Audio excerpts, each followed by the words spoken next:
So I had to come get a new battery. This part of the building here we're about to talk about after we talk about the silo. There's the main barn right there. The new milking parlor, we're going to get to that too. But that's where I parked right here. So we're going to walk around the barn. My dad and my uncle are back there by the silo waiting for me. Probably telling more stories as the memories come flooding back. I keep turning on the camera late because we're talking about what we're going to talk about next, and all of a sudden we're diving right into a story.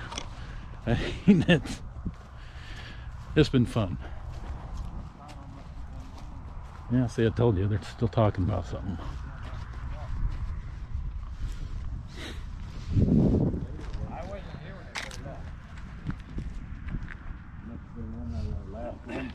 Last years that they put them up. No, they did it after that, but I was thinking of Ken Downman. Yeah. I don't know who put this one up. Yeah, they did. They did? Okay. Yes, I remember we in here watched. Seemed like we pulled something up with a tractor for them. Already? They were building it. Yeah, and he'd walk around on those forums, you know. The guy was crazy. Oh, man. He ended up dead. So, do we know when this silo was built, or when well, you said there's a stave silo. When was that put up? That stave silo was put up within a year of the time the barn was built. So about 41 or so. Something like that. Yep. And it was where the concrete silo is? No, it was on the other side of it. On the other side of it a little bit. On the other side. The foundation's not there anymore either, is it?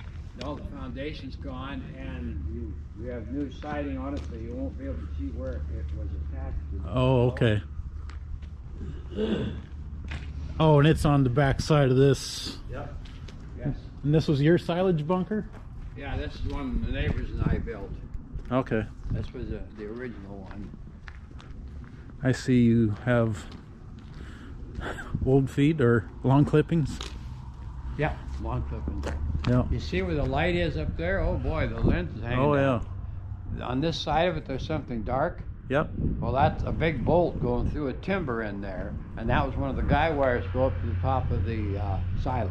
Oh, okay. And then there was one on the other side the same way. Oh, and you got metal siding back here. Yeah. Well, the wind come along one winter and just shattered almost every dang borders off that thing. Huh. So they put up a new Okay. siding on it.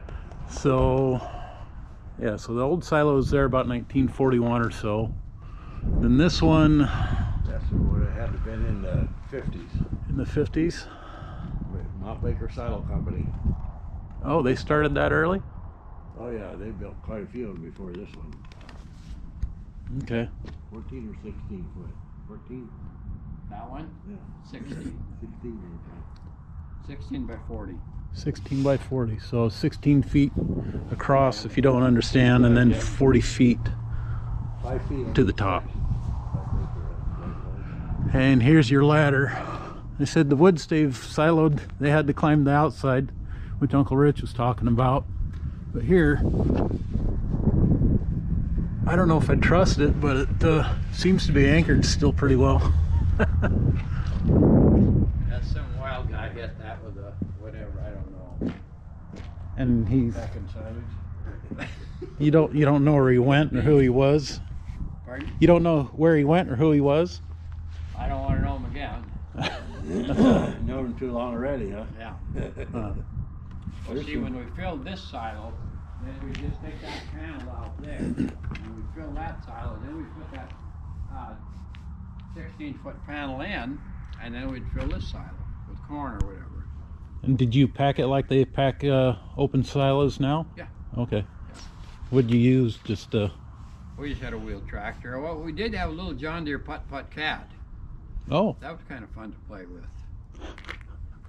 And it was kind of an old one. Come from the Windsock farm someplace on one of the islands out in the Puget Sound. you're kidding. Yeah. There's a Windsock farm pickup at the Linden Airport. It's Really? It's mid to late 70s pickup. It's painted white, has Windsock Farm on the door, and some light blue and orange stripes on it. Find out where they got that Hummer from. Yeah, it's been sitting there a while. So You've seen that green car sitting in there at the tank shop by where the old building used to be by the airport, edge of the airport.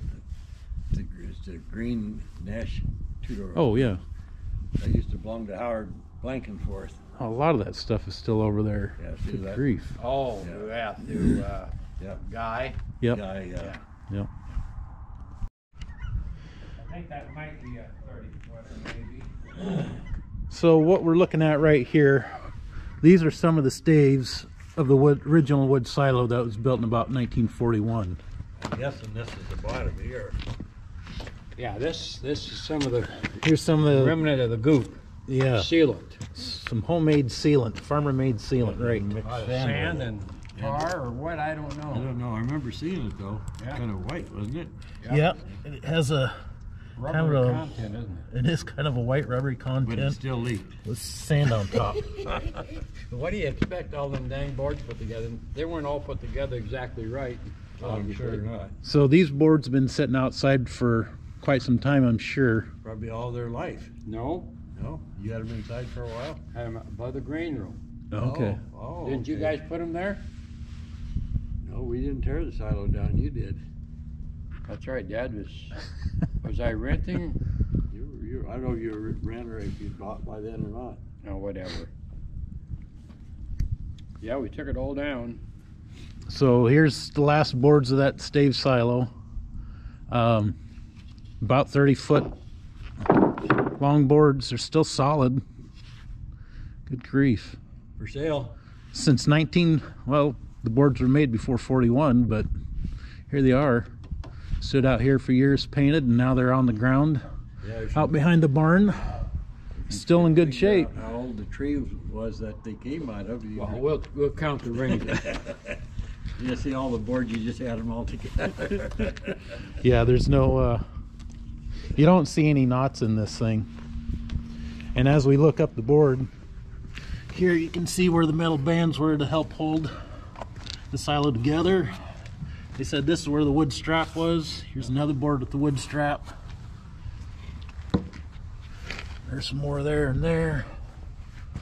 Then you go back to the metal bands. 4 layers on the straps around. More wood strap, more metal band.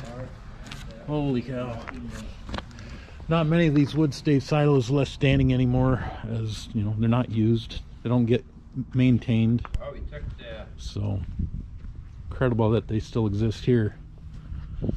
guy wires loose and unbolted these silo from the foundation, and we had a rope tied or a cable tied way high on that thing, and it was about 40 feet long, and so that means I would pull it down with a tractor, and a Farmall H tractor, and in the roof, in order to, you couldn't have a gin pole up, you know, they had cut some kind of I don't really know what the heck it was, but it was from some other implement or whatever, and that they notched in so that the roof boards would be covered by that bullet-shaped piece that would come down. Oh, and then they had a wagon wheel underneath that, off of a old hay wagon, and that would give your boards a equal rounding. Keep them even. Yeah, and when that thing, I pulled it down, when it hit the ground, that bullet-shaped piece flew out, hit the front tire of the tractor, and ricocheted off, and we were lucky. Oh boy. Yeah. Yeah. Talking about grooves in the concrete across the back of the barn we're just at, talking about the anti-slip, and Uncle Rich just mentioned that a guy traveled around the country with that machine Yes. to cut grooves. Yes. Oh, good grief. I thought that'd be more localized. Maybe it was a little bit later on, but to start with, that's the way. Oh, was this that? You had the answer, so you were making the big bucks.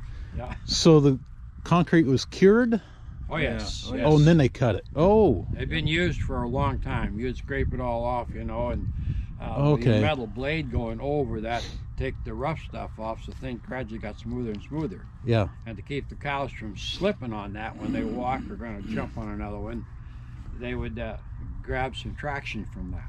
Yep. That's kind of how that worked. Okay. Yeah, I think now they do it while it's solidified Green? some. Yeah. And just drag it in. So, okay. Yeah. So, Uncle Rich, when did you put this loafing shed up? 1967. 67.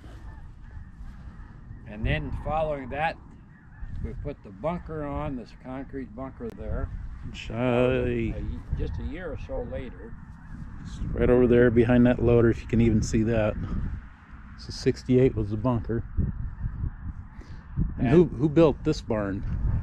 Harry Zelstra and I and others. Frank Vogel. Frank Vogel, maybe a little bit. He used to help Harry once in a Yeah, while. yeah. And their son Henry would come sometimes. And no mechanization outside of a skill saw and a cord. Oh, okay. And Jerry, the heck's his name, married Gretchen Strimler. He worked at used to be Valley Lumber here in Everson, Copeland. He drew the Van Dyken, design. didn't she? Pardon? She married a Van Dyken. Well, later. Oh, later. Oh. Yeah. There's another guy before that. Oh, I think I know who you're talking about. I can't think of his name.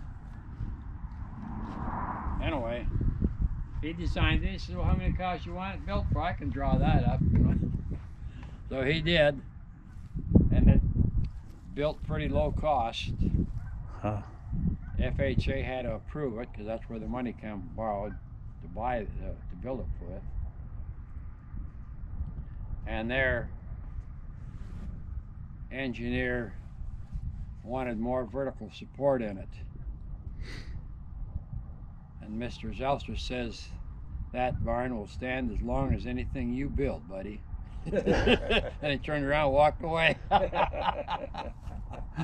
You would do that. Yeah. So I'm walking over here to get you a better shot of the bunker, silage bunker. Now it's been added on to a little bit with the ecology blocks, but the majority of the bunker is still the original. I mean, I had to get around so the sun's not blinding both of us.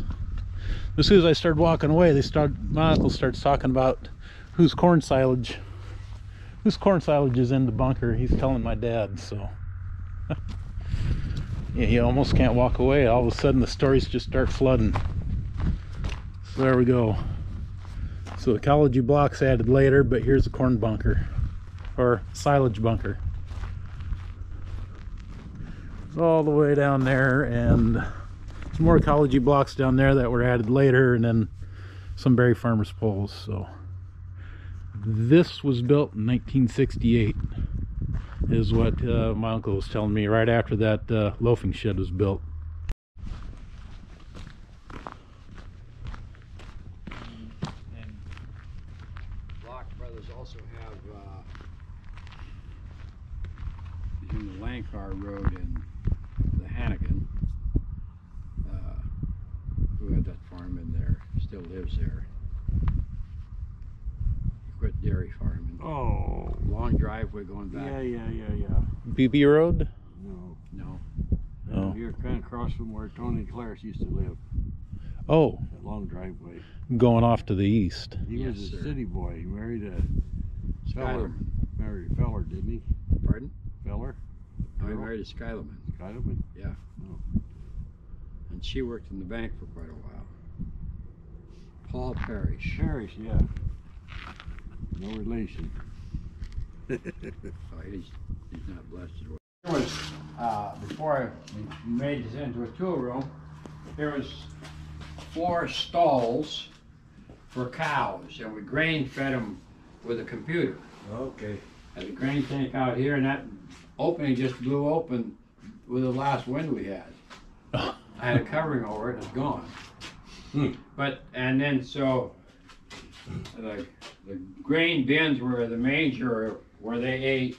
Each had their own individual, and we had a wire running.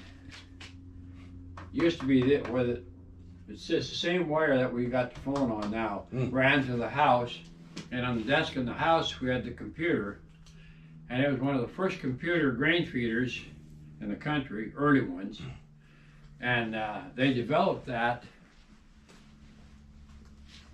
They could develop that because of the first spaceship they sent out.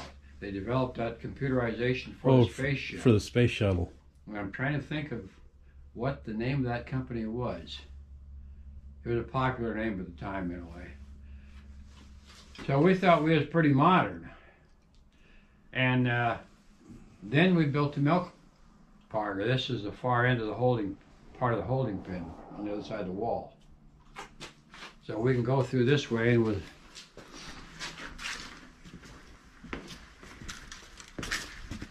we'd bring the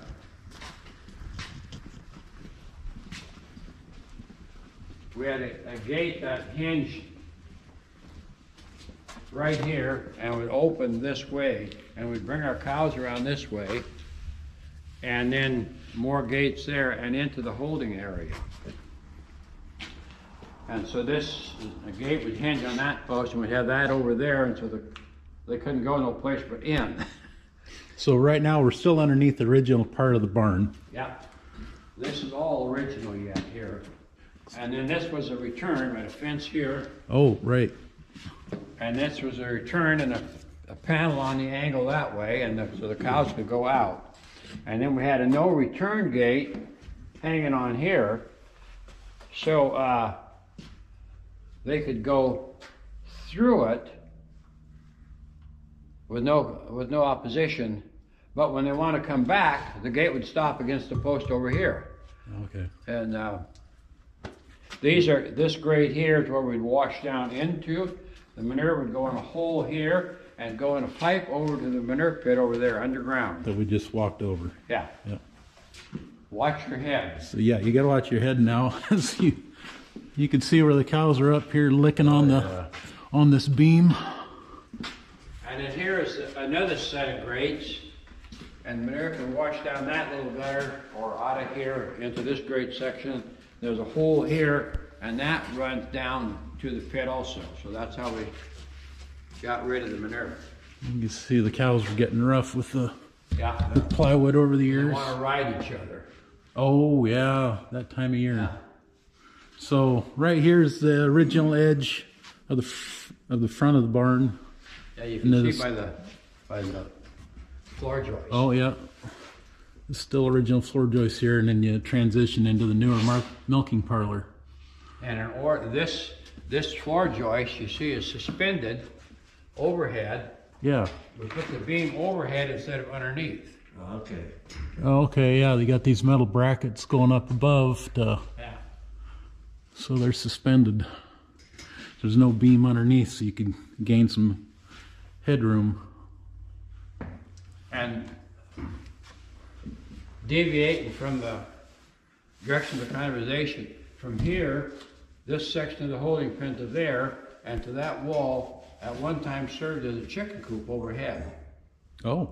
Yeah, and they had a couple windows going out the side. Chicken wire all around it. Yeah. Up quite high as I remember it. Yeah. So we weren't at the right angle to see it, but these green posts here, they're light colored green. These posts had rails welded to them. You can see where they've been cut off. Sure. And he said, my uncle was saying that's where the cows would go out after getting milked. And up here is where they'd all come in. And so from there to here was another steel post. Oh yeah. And there, so the cattle went squeezed into an area like this. And then we have 6 feeders. Well, this is the graded end, but here would be where the feeder would be. So they were all herringbone. Oh, next that's right. to each other. They had to walk in this way. Yeah. Stand over here, because this is where they'd get milked. I mean, that's not where the milk would go. No, that's the For poop those chute. that don't know, that's the poop chute. Yep. That also went into the Minerva going over Yeah, there. so that probably, yeah, that all went in, Caught that other one over there. caught that one there, and then went on out. So the cows would come in this direction, stand Right. here and feed. And they would go, first cow would have to wiggle around through and she would stand right here. And then her udder would be right there. And then there'd be milk. The pipeline would run underneath these herringbones. Yep. And there's kind of a overhang that we're standing on. Here's a set of steps. When the cows would get milk, then we'd open the gate and the first cow would go out and she would walk around this way. And then here would start the fence. Yeah. So they had this. Standing and right on one of the pipes right there, and right on down. And they could The exit. cow would exit. And there's still some of the original green paint from, when was this parlor built? 1980? No. 78. 78. Oh, yeah, so 78. So still original light green paint. And so this, we had a railing, a bump rail along here so it wouldn't bang into the cement, sticking out about that far. So it was a pipe, smooth pipe. Yep. And this is one of the returns for the milk line, would wash it that way. No, that's just a hole he was pointing at where the line came through. And then these held the feeders. Yeah, These, and they were surge. yeah. Yeah, so these would hold the top mount to help hold the surge I feeders. had a grain bowl down here. Well, here, it'd be right over here. Oh no, that would hold the pipeline, where the auger would come through. Not for the milk line, but for the the grain. For the grain. Yep. It would come from the outside. And that would hang here, and each cow had a feeder. Here you can see it a little more prominent where Yep. the remnants of the grain You can see how it's pitted in there. pitted in from the grain. Yep. So you can still see each spot where the feeders were. That was a stainless steel, and you know them stainless steel bowls? Got one. Do you? What's it look like? I mean, Round. condition is it? I think Oh, it's it's good shape. Yeah, them things down there, I don't know how many years, and cows banging it around inside of a pipe hoop, Yeah. and had a grain plug in the bottom, kind of a lead. Mine's not the original. Mine's just a stainless bowl. Yeah. I got my stuff from Diane's dad. Oh, yeah, yeah. And it was nice and round, and I took a measurement. I don't even remember where I got the bowl. It was a cheap one. It fell right in there, perfect. Yeah. That's when we had that Jersey Holstein milk cow. Oh, okay. She ate out of that all the time. Yeah, but anyway, they had kind of a lead plug that would just hang in there, and it was movable, you know. You could Sure. take it out, and flip it out before you start washing. You wash everything down with the power hose every time after milking. yeah. Yep. This didn't come off the back porch of the old house, did it? No. Come out of the chicken coop tool shed out The here. little one? I cut the legs off because it fell through the wooden floor and were rotten. Huh. That's a pantry. Yeah. Oh yeah, it is. The flour The bins on flour and sugar on Yeah. each door. Flour and people- sugar. They probably had vegetables in Yeah, one, we don't know. Yeah. potatoes or something.